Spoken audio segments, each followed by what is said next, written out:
시청자 여러분 안녕하셨습니까? 오늘은 복 있는 자라는 제목으로 말씀드리겠습니다. 우리가 잘 알다시피 시편 1편은 150편 전체의 주제를 요약한 것입니다. 다시 말해서 시편 전체의 서론이라고 볼 수 있지요. 이 서론적 시편은 우리에게 두 가지 길이 있다고 분명히 말씀합니다. 바로 의인과 악인의 길입니다. 6절에 이렇게 말씀하고 있습니다. 대저 의인의 길은 여호와께서 인정하시나 악인의 길은 망하리로다. 한마디로 우리는 길을 잘 선택해야 합니다. 마태복음 7장 13절에서 14절의 말씀은 산상수훈을 이렇게 요약하고 있습니다. 좁은 문으로 들어가라.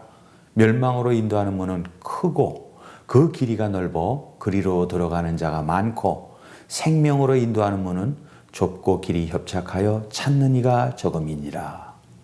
시편 1편에서는 의인이 잘 되는 것 같이 묘사하지만 실제로 그 밖에 나머지 시편을 보면은 의인이 무조건 잘 되는 것이 아니었습니다. 어떤 때는 피해자, 어떤 때는 고난과 환난을 당하는 사람으로 드러낼 때가 많습니다. 그래서 우리는 보통 부자는 의인이고 가난한 자는 악인이다. 이렇게 쉽게 단정 짓는데 그렇게 단정적으로 말할 수만은 없습니다. 다시 말해서 의인이다, 악인이다 하는 것은 자기 주관에 따라 판단할 문제가 아닙니다. 그러면 성경이 말하는 의인과 악인을 가리는 시금석은 무엇입니까? 바로 이것이 시편 전체에 흐르는 중요한 메시지입니다. 악인과 의인을 가리는 시금석은 바로 하나님의 말씀에 대한 태도입니다. 한마디로 의인은 2절에 보니까 오직 여호와의 율법을 즐거워하여 그 율법을 주야로 묵상하는 자로다 라고 말씀하고 있습니다. 그런데 반면에 악인은 어떤 사람입니까? 4절에 나옵니다. 악인은 그렇지 않으며 오직 바람에 나는 겨와 같도다. 악인은 그렇지 않다고 말합니다. 다시 말해서 악인은 자기 꾀로 살아갑니다. 잔머리를 쓰고 인간적인 이성을 추구합니다. 어떻게 하면 내 목적을 달성할 수 있을까 하면서 열심히 머리를 짜냅니다. 교회에서도 말씀에 근거한 기도는 없고 자꾸 회의만 하려고 하면 악인이 됩니다.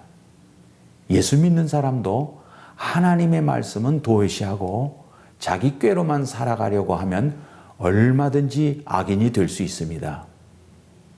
이스라엘의 선한 왕들의 공통점이 무엇인지 아십니까?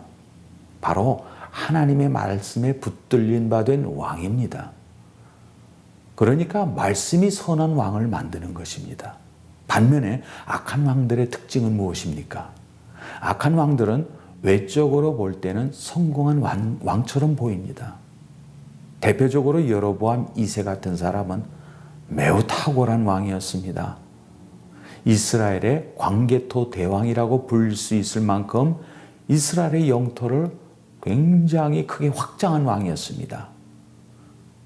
그런데 악한 왕입니다. 이것이 하나님의 평가입니다. 이사야 31장 1절에도 보면 도움을 구하러 애굽으로 가는 자들은 화 있을진저 그들은 말을 의뢰하며 마병의 심히 강함을 의지하고 이스라엘의 거룩한 자를 앙모치 아니하며 여호와를 구하지 않거니와. 그러니까 성경의 시각은 실패했느냐 성공했느냐로 선악을 판별하는 것이 아니라 하나님의 말씀이 기준입니다. 하나님의 말씀은 떠나면 그 누구라 할지라도 다 악한 왕입니다. 결론적으로 그러면 의인과 악인의 결과가 어떻게 됩니까? 시편 1편 3절에 이렇게 말씀하고 있습니다. 저는 시냇가에 심은 나무가 시절을 쫓아 과실을 맺으며 그 잎사귀가 마르지 아니함 같으니 그 행사가 다 형통하리로다. 예수 잘 믿는 사람은 가뭄 때문에 빛나는 존재입니다. 시냇가에 심은 나무이기 때문에 감으로도 결실하기 때문입니다. 이것이 바로 의인의 모습입니다.